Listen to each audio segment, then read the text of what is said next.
Today, I'm going to continue talking about the media, self-image, body image, and self-esteem, and how the media really skews what femininity, masculinity, females, males, what beauty is, what value is, and how these things are all around us, whether it's on TV screen, whether it's on our cell phones that we all love, whether it's on Instagram, Snapchat, um, marketing, TV commercials, trying to sell us goods or products, all these implicit messages that get into our brains that maybe we don't connect the dots to, but settle into our brains. And then when we start thinking about what is beauty, what is it to be a male, what is it to be a female, what is it to be masculine, what is it to be feminine, and how these messages come in to our minds, and then inevitably for 99.9% of us we can't live up to those standards because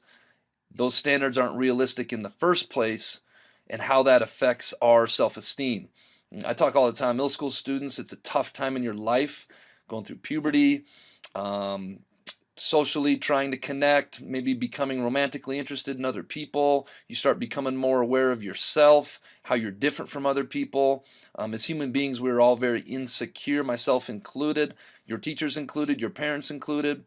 And these media messages that we get do not help our self-esteem at all. So, talked about females and femininity last week. This week I'm going to focus more on males and these messages that we get from being male, of what it is to be a male, or how you need to be or should be to be a male. And so let's get rocking and rolling on that. The message I want everyone to get is just be the best version of yourself you can be. There's only so many things we can control in life. Each and every one of you are beautiful in your own way. Each and every one of you are awesome in your own way. Just be Bob. Focus on being the best version of yourself you can be, and let everything else be what it's going to be. So let's get rock and rolling on this Bob lesson. Hope you guys go out and make it a great week. All right, this week's Bob lesson, as promised, is called Media, Body Image, and Self-Esteem, Part 2. But first, let's be our best this week at HMS. Let's be safe, let's be responsible, let's be respectful, and as always, let's be a learner. So self-esteem and body issues. At least when I hear that as a topic, my first thought goes like, oh, that's normally a conversation for women. But at least for me, I definitely have a lot of those issues. You know, I'm not the tallest guy. I'm not like long and lean and ripped in this kind of way.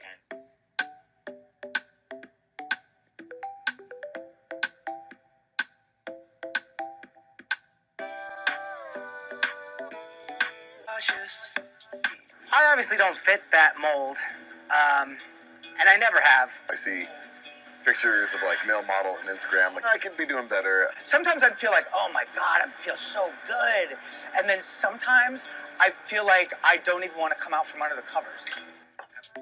People tell me not to lose my self-control. People tell me to be flawless. People tell me not to let myself evolve. And I think I don't really get it. I think it's all just a peculiar game. And soon I'll wake up and I'll forget it. And everyone will know me by a different name. Oh, the media. Oh gosh.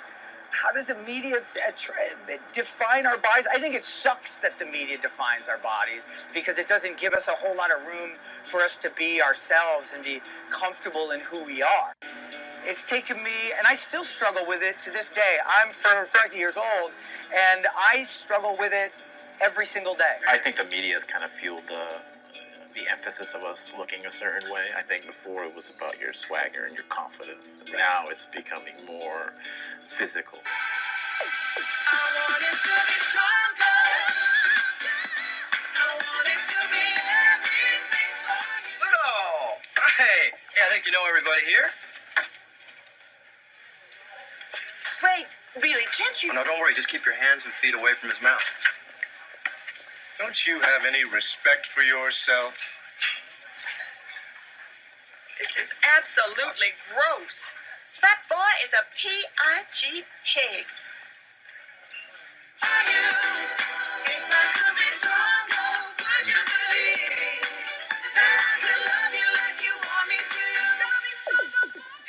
Guys, don't go in there. This is breaking and entering. Schrader, come on. Don't be scared. Scared? I'm not scared. You're scared. Schrader, you were scared to try the new flavor of Dr. Pepper. I told you that in confidence, Hans. Schrader, you were afraid when your tooth fell out because you were terrified of the tooth fairy. That's actually legit.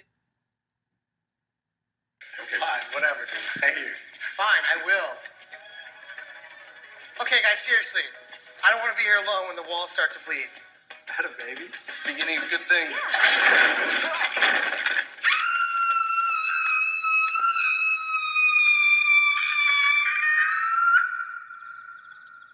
Schrader, what the hell was that? This is embarrassing. Are you kidding? It'd be really cool if you guys wouldn't tell people I scream like that.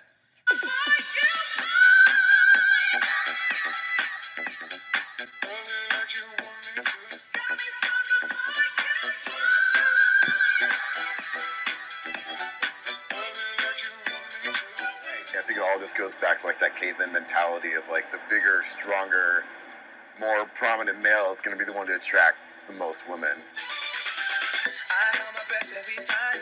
I try to keep myself dry, but did I ask too much? If I could do it. I actually, when I was in college, I was getting really bad acid reflux, and I was having really bad digestive problems. It turned out I didn't have a problem per se with acid reflux. I had a problem with overeating, and I would overeat, and I'd go to the gym, and I'd gorge myself trying to get bigger. But Would you believe what I said? That I still want that rush. And I think I don't really get it. I think it's all just stuff like you realize. Yeah, I think it's amazing that even when you watch something like a 300, you're like, all right, obviously these are guys who just live in the gym, blah, blah, blah, and that's all true. But even if you live in the gym, you're not going to look like that. Yeah, they're gonna spray in those abs to shadow it to make it look Amazing. like a comic book. Yeah. And everyone will know me by a different name. I want it to be stronger. I think my freshman year of college, I was like 245. And at the end of my freshman year, I got a talking to from my department about my weight. And they were like, you're like a pop singer and you're a tenor. You're never going to work. So I signed up for this clinic out here. I lost 60 pounds in 2.5 months going to this clinic. And I came back to college and they were like, well, now you're in between skinny. Damn, wow. And it's very embarrassing as a man to say it, but I had a full-on eating disorder.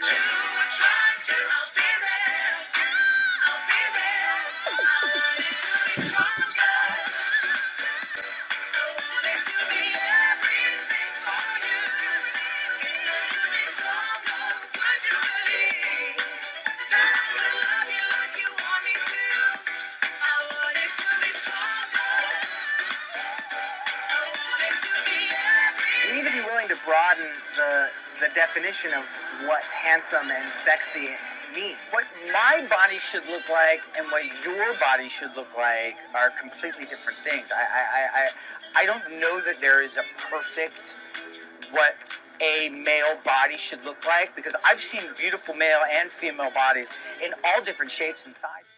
Heaving giant muscles, I think it makes those of us, I include myself in that are diminutive and skinny, small dudes, All right, let's finish talking about some of the characteristics that the media sends us about how males or masculinity should be. They should be masculine. They should be the breadwinners of the house when you get a little bit older. They're the ones that make all the money. Rough and rugged, aggressive. They should have short hair. They should be dirty from working. Flawless. They should be muscular. They should be handsome. They should be fearless. They should be lean. Should be insensitive, meaning not having feelings or not talking about their feelings. They should be ripped. They should be a leader. They should be tall. They should be independent. They should be loud and boisterous. And they should be a provider. And these are the things that the messages media sends to us, that to fit inside the box of being masculine or being a man, you must be these things. And these are faulty messages that we are getting. And I want everybody to know that fitting inside this box, life's not about fitting inside a box. Life's about being the best version of yourself, whether you're a man or a woman and you have masculine or feminine traits, because we're all very different, and there are many, many, many different shades of gray, and we're all built and made exactly how we're supposed to be. And our main focus should just be on being the best version of ourselves we can be. All right, this week's quote of the week is love who you are and love one another, folks. That's what this is all about. All right, we're off and running on this week's Jelly Bean Question of the Week winners. We have Haskell the Rascal, Tavian Carson Owens, Santiago Arguelles, Kingston Downing, and Cale Griffiths. The answer from last week's Bob lesson, Jelly Bean Question of the Week, was 87. You had to look at the parking spaces upside down. That one threw me off forever. All right, this week's Jelly Bean Question of the Week. What are 2 items you cannot eat for breakfast? If you think you know, submit your answer to the Bob box. Get it in by the end of the week. I'll give you a hint. It's not yogurt. I had that for breakfast this morning. It's not scrambled eggs or it's not cereal. I had those items this morning. Hope that helps. All right, Bobcats, let's make it a great week at the Helena Middle School.